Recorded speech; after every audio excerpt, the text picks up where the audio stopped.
Si eres diseñador gráfico o te gustaría hacerlo, es necesario que sepas qué pasa con los artes después que salen del computador y hasta que lleguen al papel. Al proceso de diseñar e imprimir de manera masiva se le denomina artes gráficas. Y para un diseñador, entender cómo este proceso funciona hace que sea más consciente y acertado a la hora de diseñar. Se cuenta que desde hace miles de años ya en Asia se dominaban artes como el grabado, pero no fue sino hasta hace unos 500 y tantos añitos que en Alemania Johannes Gutenberg tuvo una idea que cambió para siempre la historia. Aunque ustedes no lo crean, de no ser por las artes gráficas, aún estaríamos en la edad medieval. Me explico.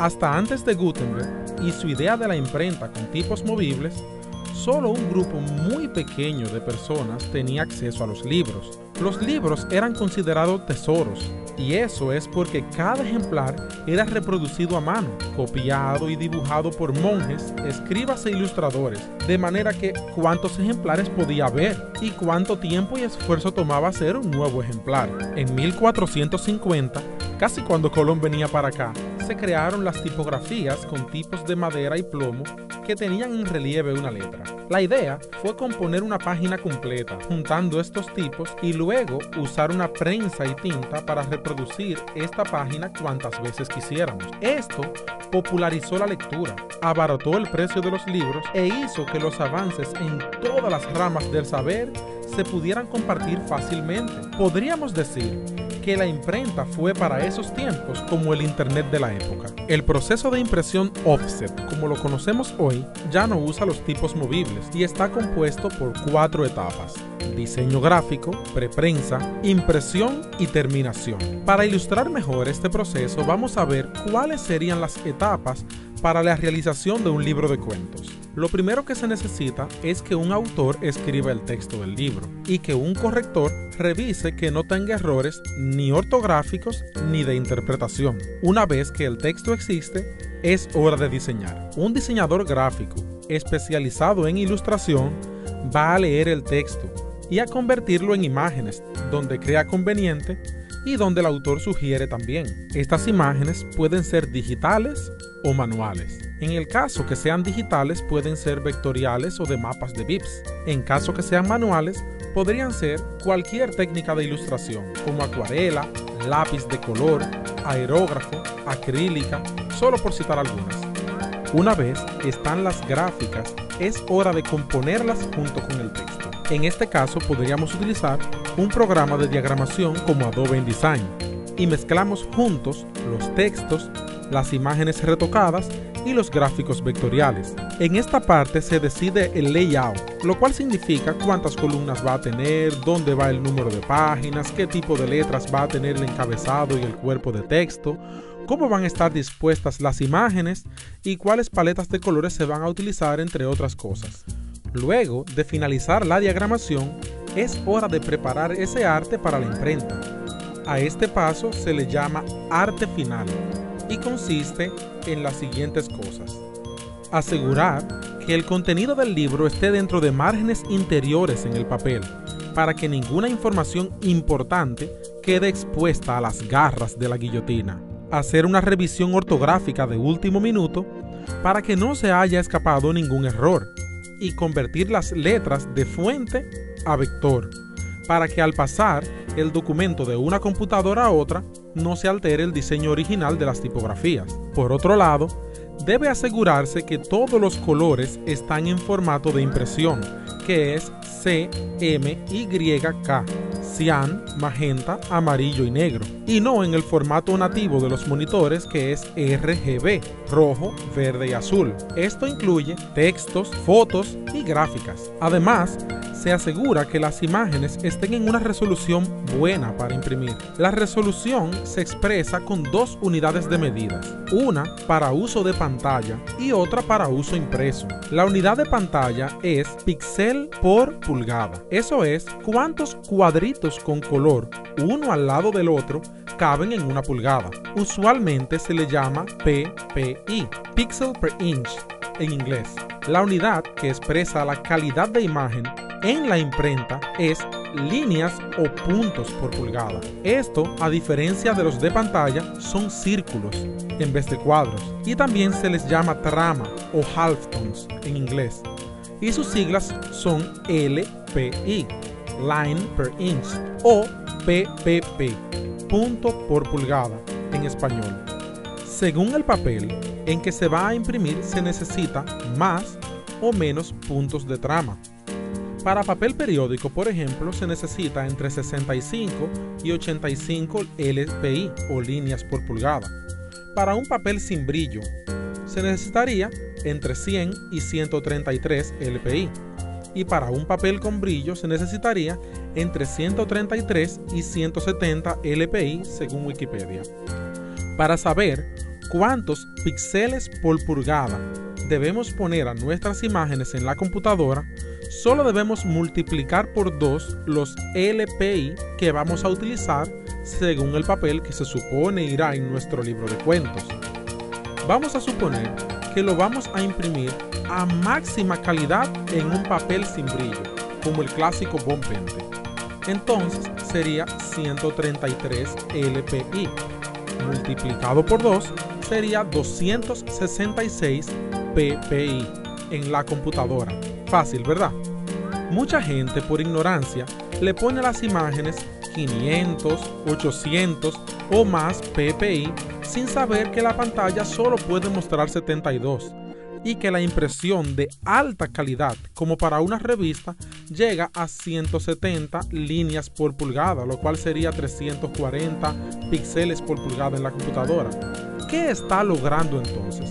Sencillo, hacer que el archivo sea más pesado, poner la máquina más lenta y que se vea exactamente igual que si fuera 340 ppi.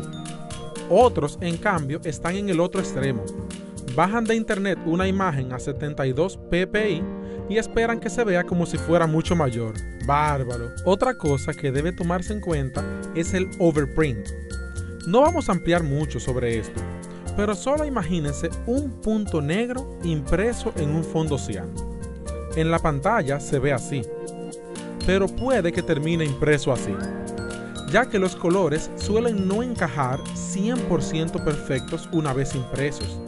Entonces el overprint es la solución, haciendo que el cian sea un poquitito más pequeño y que le dé un margen de error a la impresión. Por otro lado, nuestro libro de cuentos ha sido diseñado con el orden de las páginas de forma lineal, 1, 2, 3, etc. Pero si tomamos una hoja de algún periódico, podemos ver que en esa hoja tiene la página 1 y la página 16 de un lado, y la página 2 y la página 15 en el otro. Eso significa que a la hora de imprimir las páginas hay que quitar el orden lineal que tienen, ya que la imprenta se alimenta de páginas enormes y podemos imprimir varias al mismo tiempo. Esa hoja grande con muchas páginas se le denomina pliego, y según la cantidad de páginas que pueda disponer, hay pliegos de 8, de 16, de 32, 64, etc. Si vamos a imprimir nuestro libro en un pliego de 16 y supongamos que nuestro libro de cuentos tiene 64 páginas en total, podríamos tener de la página 1 a la 16 en el primer pliego, de la 17 a la 32 en el siguiente y así sucesivamente. Por lo tanto, es al diseño del pliego que hay que especificarle las líneas de corte y las líneas donde se debe doblar. Y si el diseñador quiere que algunas partes del diseño o de color lleguen hasta el borde del papel, solo debe llevarlo hasta una línea imaginaria fuera de las líneas de corte. Ese espacio del diseño que queda fuera de las líneas de corte se le denomina sangrado. Como habíamos mencionado antes, aunque en teoría los colores deben coincidir al 100% en el papel, la verdad es que no siempre coinciden. Esto puede ser por múltiples factores como vibraciones en la máquina, mala posición de las planchas de impresión o el nivel de alcohol que hayan ingerido el operador la noche anterior a la impresión. Para intentar corregir esto, le ponemos estas marcas llamadas registros en las orillas exteriores del pliego y se le colocan en la misma posición en cada color de la separación de colores. para que el operador de impresión verifique que cada color coincida lo más perfecto posible según se vayan imprimiendo. A esto se le puede añadir una barra con los colores por separado para poder observarlos puros y sin degradaciones y poder compararlos con otras tiradas. También a los pliegos se les pone el nombre de los libros, la edición o cualquier otro dato que identifique de qué se trata esa loma de papel que va a quedar una vez el trabajo esté impreso. Habiendo tomado todas estas consideraciones, ya tenemos nuestro diseño digital preparado para pasar del mundo virtual al mundo físico. La primera parte de esta conversión es separar el diseño en 4 colores: cian, magenta, amarillo y negro. Y con esto logramos todos los demás colores. Ejemplo, con cian y magenta logramos azul. Con cian y amarillo logramos el verde. Y con amarillo y magenta logramos el rojo. Pero si mezclamos cian, amarillo y magenta al mismo tiempo, entonces logramos negro. Pero, esperen un momento. Entonces, ¿por qué son 4 y no 3 si con la liga de cian, magenta y amarillo se logra el negro? Vamos a ponerlo así. Imagínate que vamos a imprimir una Biblia que solo tiene texto y que solo es negro. Entonces se nos ocurre la maravillosa idea de hacerlo ligando cian, magenta y amarillo. ¿Qué conseguiremos entonces? Bueno, triplicamos el precio del trabajo. Hacemos triple trabajo de preprensa para hacer 3 negativos y triple trabajo de impresión para imprimir 3 colores. Y encima de eso, como las letras son tan chicas y el margen de error es tan alto, va a quedar algo así. Ahora, imagínate que todos los textos negros de los periódicos, revistas, catálogos, etc. se vieran de esa misma forma y que costaran 3 veces más. En teoría se puede vivir sin negro, pero la práctica lo colocó como uno de los 4 principales. Además de que le da acabado y contraste a las imágenes, ya que el negro mezclado de los 3 más bien termina siendo como una especie de marrón oscuro sucio. Una vez aclarado el asunto de por qué 4 colores y por qué el negro va, aunque la teoría diga lo contrario, vamos a tener 4 negativos, uno de cada color y con la resolución de puntos a la mitad de la resolución de píxeles que pusimos en la computadora. Pues bien, ¿y qué hacemos con estos 4 negativos? Pues planchas para imprimir. ¿Cómo? Sencillo. Las planchas están bañadas en unos químicos sensibles a la luz y el calor. Entonces, lo que vamos a hacer es tomar cada negativo y colocarlo sobre cada plancha. Y esas planchas a su vez ponerlas a broncear para que solamente se afecte donde el negativo le deje pasar la luz.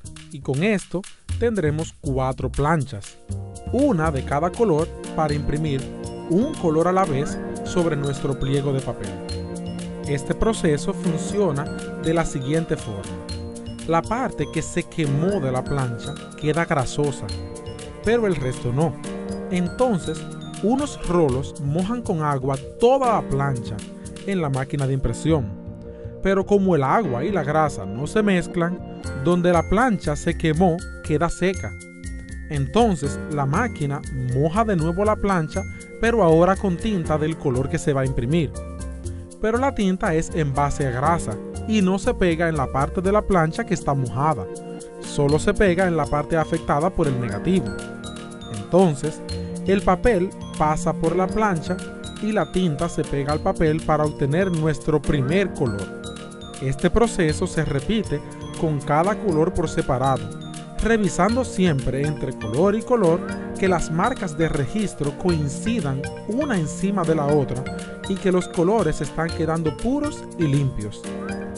Ya por último, los pliegos impresos se doblan según las marcas puestas en el paso de arte final y se cortan todas juntas en las marcas de corte, dejando fuera las partes del diseño que llegan hasta el borde, es decir, las partes sangradas.